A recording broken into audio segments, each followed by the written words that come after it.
Everyone, how are you? I am Reena and today I am discuss with you chapter number 7, weather, climate and adaptation of animals to climate from 7th class science NCERT book, and today we will discuss about the keywords of lesson 7।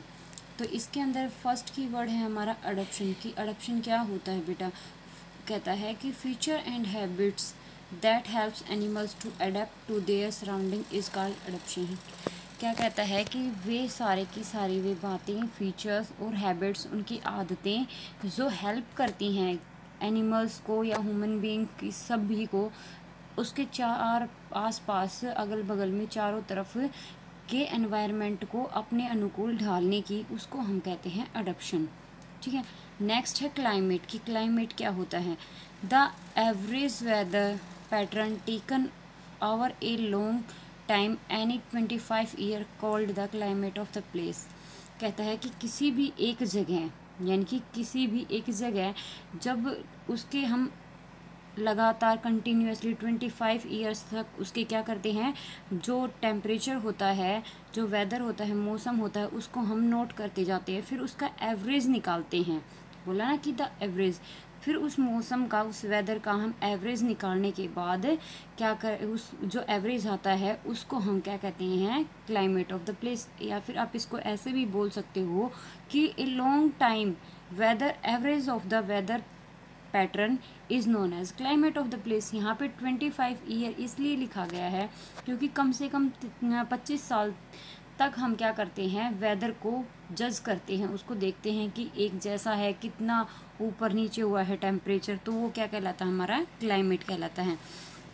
Next है हमारा elements of weather की। Weather के elements क्या क्या हैं भी, जैसे किस तरह से उसको अफेक्ट करते हैं वो, जैसे टेम्परेचर भी कितना ज़्यादा बढ़ा कम हुआ, ह्यूमिडिटी कितनी नमी है उसके अंदर, कितनी बारिश हुई है, रेनफॉल, वाटर, विंड स्पीड यानी कि कितनी तेज़ हवा चली है, ये सारे के सारे जो कंपोनेंट हैं, ये जो सारे पॉइंट हैं, ये फीचर हैं, ये सब किसको क्या हैं, ये हमारे वेदर के एलिमेंट हैं, यानी कि उसके सहायक हैं। क्योंकि एक वेदर किससे मिलके बना होता है भी, वहाँ का टेम्परेचर कैसा है। ठीक है। क्लाइमेट हमारे वेदर से बनता है। तो वेदर की सबसे जो छोटी इकाइयाँ हैं वो क्या क्या हैं, हमारी टेम्परेचर है, ह्यूमिडिटी है, रेनफॉल है, ये सारे वे फैक्टर हैं हमारे किसके, वेदर के। फिर कहता है ह्यूमिडिटी। ह्यूमिडिटी क्या है? Humidity is a measure of the moisture in air. Humidity क्या होती है बेटा? जो हमारी वाटर ड्रॉपलेट होती हैं एयर के अंदर, हमें पता है कि एयर के अंदर वाटर ड्रॉपलेट प्रेजेंट रहती हैं।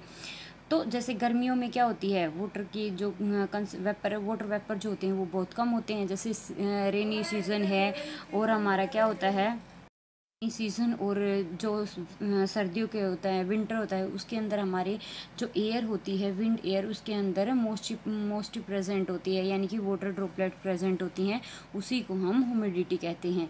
यानी कि जितनी हवा के अंदर नमी होगी वो उतनी ही वहाँ की ह्यूमिडिटी ज़्यादा होगी भी। फिर नेक्स्ट है हमारा मैक्सिमम टेम्परेचर की। मैक्सिमम टेम्परेचर क्या होता है? कहता है कि डे का जो जर्नली आफ्टरनून का जो टाइम होता है उसको हम किससे मेंशन करते हैं कि मैक्सिमम टेम्परेचर है, जैसे 12 से 1 बजे तक। ठीक है। जब हमारा सूर्य क्या हो, जैसे आम बोलचाल में हम क्या कहते हैं, जब सूर्य सिर पर होता है तो क्या होता है, वो हमारा आफ्टरनून में सबसे मैक्सिमम टेम्परेचर होता है, क्योंकि गुड इवनिंग और मॉर्निंग में क्या होता है, हमारा टेम्परेचर कम होता है। फिर कहता है ट्रॉपिकल। अब आता है हमारा tropical rain forest. Tropical rain forest क्या होता है? आर फाउंड इन हमारे western Ghat and Assam is in India, south Asia culture and America and the central Africa. यानी कि ट्रॉपिकल जो रीजन के अंडर, हमारे इंडिया के अंडर जो एरिया आता है, जैसे हमारा आसाम हो गया भाई, साउथ के अंदर एशिया हो गया, साउथर्न एशिया हो गया, सेंट्रल अमेरिका हो गया, और सेंट्रल अफ्रीका, यानी कि वर्ल्ड के ये जो एरिया हैं ये क्या होते हैं, ट्रॉपिकल रेन फॉरेस्ट माने गए हैं।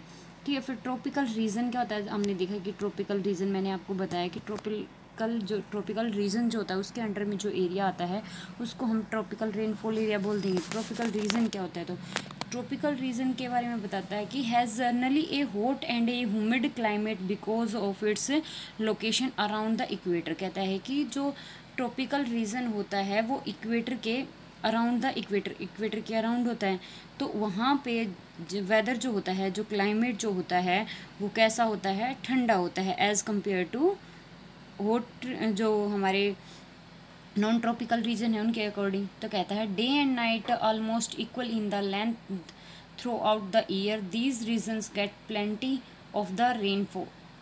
कहता है कि ये जो एरिया हैं उनके अंदर दिन और जो रात होती हैं वो इक्वली होती हैं, हर साल के हैं, ठीक है। और दूसरी बात क्या है कि यहाँ पे बारिश ज़्यादा होती हैं। वेदर क्या हो गया, ट्रॉपिकल रीजन समझ में आया कि ट्रॉपिकल रीजन वो एरिया है जो हमारा इक्वेटर के अराउंड आता है और इसके अंदर सबसे ज़्यादा क्या होती है, बारिश होती है, और जो दिन और रात का समय होता है वो इक्वली होता है पूरे साल में। फिर आता है हमारा वेदर। वेदर क्या होता है, वेदर कहता है the day to day condition of the atmosphere at a place weather respect to the temperature, humidity, rainfall, wind speed etcetera is called weather at the place. देखो बेटा यहाँ पे वाइंड पील लिखा हुआ है, इसको आप स्पीड कर सकते हो, ये हमारा क्या है, वाइंड स्पीड है यहाँ पे, ठीक है।